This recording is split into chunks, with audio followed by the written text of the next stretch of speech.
Good morning to everybody. It's a great pleasure to be with you this morning. I think to bring you some good news because some of the solution we try to put in practice some of the solutions we discussed about contrast agents and relation with the environment. So. We can start from some numbers, but the previous speaker already showed to you what is the volume of contrast agents that we use in clinical practice, especially considering CT, but we have also to remember that iodinated contrast agents are also used in other modalities, such as angiography, angio of the coronary arteries, interventions and so on. From the physiopathological viewpoint, we have to remember that there is no metabolization inside our body of these contrast agents, and so the point is that they go into the urine and then to the environment. In the last years, we were quite concerned about the safety of this contrast agent, especially of the gadolinium. You see the graph of the reporting of deposition in the brain, and we are now in the stabilization of the numbers of the papers published, and probably in 2023 we have a further reduction of this research regarding the accumulation in the brain. But in general, even though we know that we have adverse events with this contrast agent, the safety profile is good. And the reason for injecting are substantial in terms of increasing sensitivity, especially, and also specificity of our examinations. So the point is that as the other speaker have already pointed out, we have ecotoxicological effects of those contrast agents. This is, as I asked before, has to be put in a general framework of the pharmaceutical delivery of products in the environment, and I think this is a big issue for the economical development in the world. There are many reports about reviews and reports about this issue, and I think that also from the viewpoint of the European Union, this is something in which we have to work to protect our water.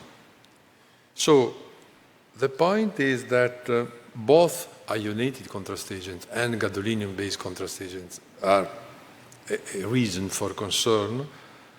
And I think that as radiologists and as physicians in our hospitals, we have to do something.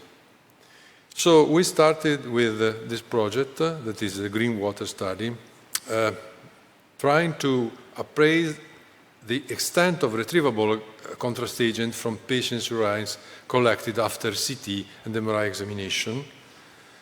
And also, that I think is very important, to assess the rate of acceptance to participate in a study, asking the patient to do something for this. Importantly, our ethical committee approved the study, and we obtained that also radiographers and nurses could be the main actor of the enrollment of patients, of signing consent, and so on. This, I think, is a big pace forward in terms of making this practice feasible. So this is a prospective monocentric observational study with an additional procedure that is only the urine collection. We enrolled patients with an age equal to 18 years or more, and undergo to needed to undergo a CT, a contrast analysis CT or MRI, without any modification of the planned clinical protocol in terms of type of contrast, dose and injection rate, saline flushing, and so on. What we asked to the patients was to extend to a total 60 minutes after the injection to stay in the department, so more or less 30 minutes more in practice. And the project that is ongoing was to go through an year, also to have the possibility to evaluate difference in seasons, external temperature, because you know that the hydration, the level of hydration of patients is different. This could influence what happens in the urine. So we asked the patient to use to store the urine in some sample collection, and we stored this collection in our biobank, and then we sent to a chemical laboratory. So the first, also unexpected to me, really, is the acceptance rate of the patients. And the good news I bring to you is this 94%. So 94% of the patients we asked to collect the urine and to stay in the department 30 minutes more said, yes, I want to do this. And this means that we can go in this direction with not so much work to do. And these are the numbers of our study.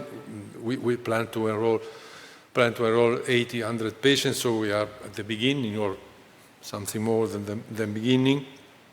And you see some numbers in the slide.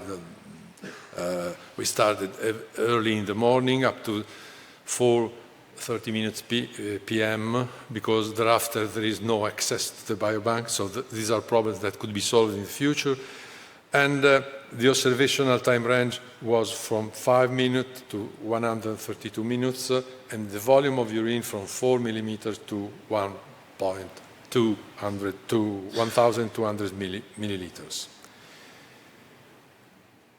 What is the percentage of gadolinium and iodine you can recover in this very simple manner?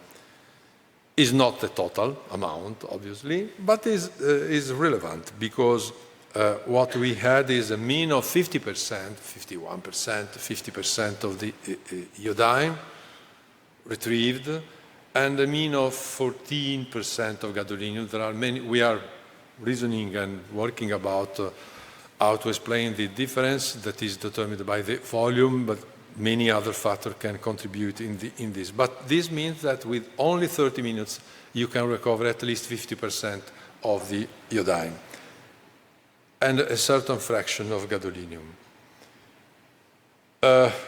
In the analysis, so we have to evaluate different covariate. We are performing, these are data of some days ago, and so we are in the analysis work. There is obviously a difference between female and male, but we have to analyze this. Importantly, obviously, is the age, because with the age there is a reduction of the glomerular filtrate, and obviously the percentage of recovery in 30 minutes can be reduced.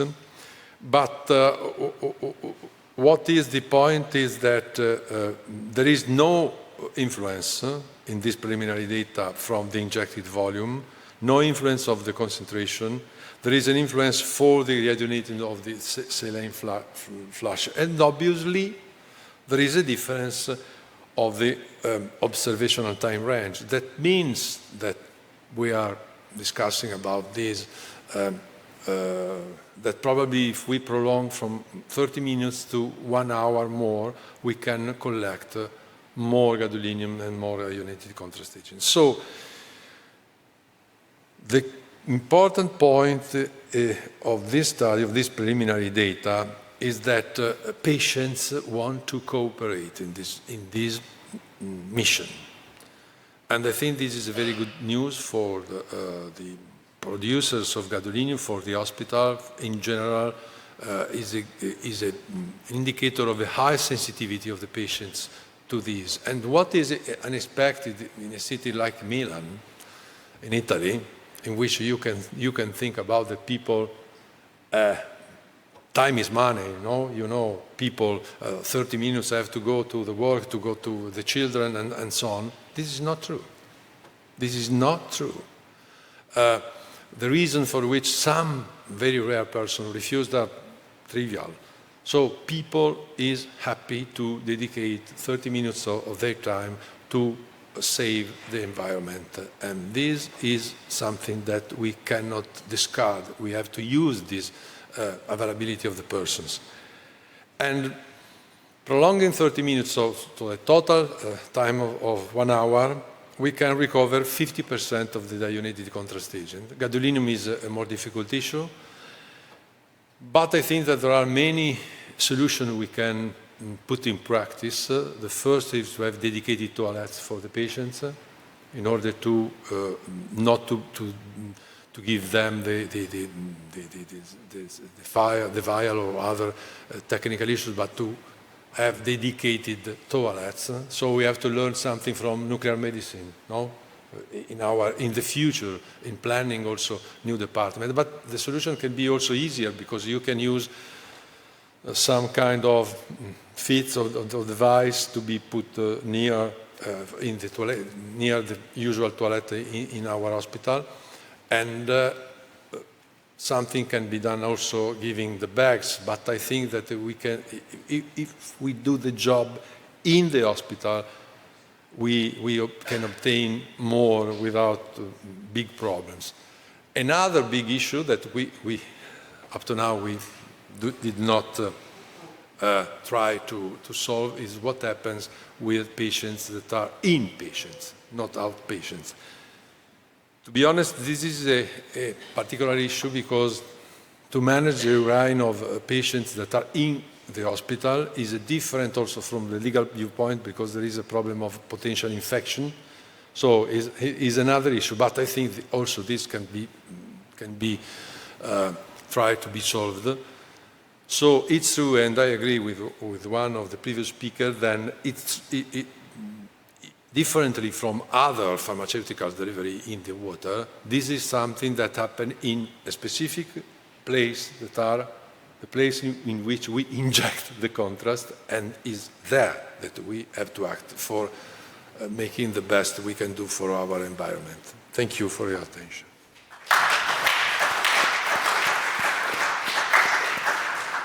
Thanks for your talk. Are there any questions from the audience? May I have got a question? Maybe do you think that it will be a solution that we give the patient some drugs to get faster the contrast agent out of the body? So the question exactly is... If we give, for example, diuretica, give these drugs to this patient, diuretica, that there will have a higher producing of urine that's getting faster out of the body than if you start... So if the question is, we can use some drug for facilitating... Yes.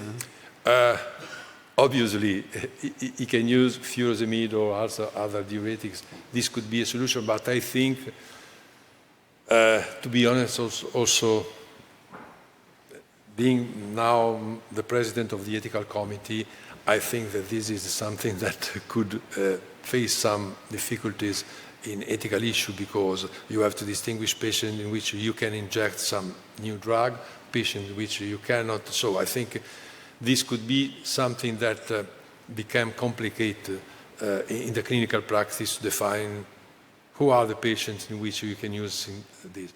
I agree with the fact that another side of the moon is the different techniques we can use to reduce the injection of contrast. In this period, there is a hype, and I agree, on artificial intelligence, but taking into consideration then photon counting CT itself, without artificial intelligence, probably could be able to make a material decomposition of the images sent to, I don't know, without contrast or with other contrast in the future, but probably also applied to the iodinated contrast agent. I think that photon counting CT machine can reduce the injection. So we have to work on this problem from different sides. But to inject another pharmaceutical products, I think, is not the best way. This is my view. There's a question from the audience, please.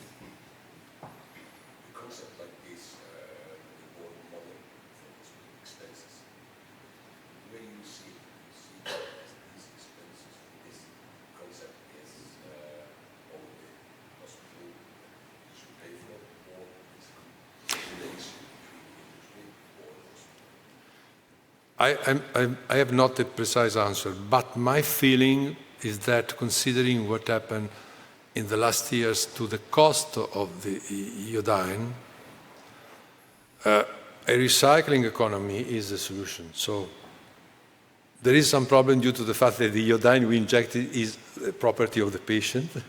So in some way we have to reward about 94% of proneness to participate is the solution. But I think that the future is to recycle, especially the iodine, but probably also the gadolinium. And so put in place a kind of virtuous cycle of the contrast of the iodine and the gadolinium that come back to the producers after being extracted by the urine of the patients. And I think, I don't know, I am not a manager, but I think that they can surely, especially in a situation in which the distribution of the iodine and the gadolinium, as was shown to you by the first speaker, is also a matter of geopolitics. You know, I think that there is some interest to recycle the gadolinium and the iodine and to change in some way also the market of these primary compounds for the production of the contrast agents. There's a question, please. Yes, what do you think will be the impact on the in time of this type of studies? Will you be able to collect sufficient material to convince radiological societies to reduce the usage of contrast? But the point is that on the one side, I think that first not to harm is a rule for physicians. So if we will have evidence that with less contrast we can solve the issue, we can solve the clinical problem, I think that all radiologists will be happy to reduce the amount of injection. So the point is to have studies showing that you can reduce the doses. There is some literature about this, also my group in the last 10 to 15 years shows that in many applications you can reduce the amount of this is a long history, you know. Before the NSF, we injected triple dose. I personally published a study many years ago about triple dose of gadolinium for seeing multiple sclerosis lesions. No effect because the patient had a perfect renal function. And in the first era of contrast-enhanced MR angiography, we injected a lot of doses of gadolinium, but the machines then started to have sequences that allowed us to do contrast-enhanced angiography, MR angiography, with less doses. So there is a trend for reduction of the doses. I think that for CT, photon counting will bring good news in reducing the dose of gadolinium, and for the dose of iodinated contrast agent, and for gadolinium probably also non-contrast sequences, I think, can reduce the use. The problem is that you reduce the use in the examination you do, but the number of examinations will expand in many countries that are reaching the level, the economic level, to have CT, machine, and so on. So the problem is open.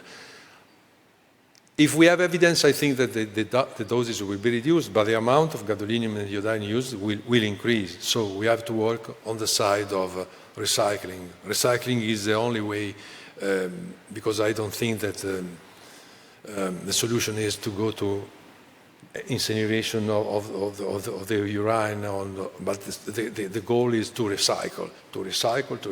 This is my view. There was another question, please. Great project, Francesco. Do the water treatment plants in Italy, can they help in any ways? Because they do retrieve other materials from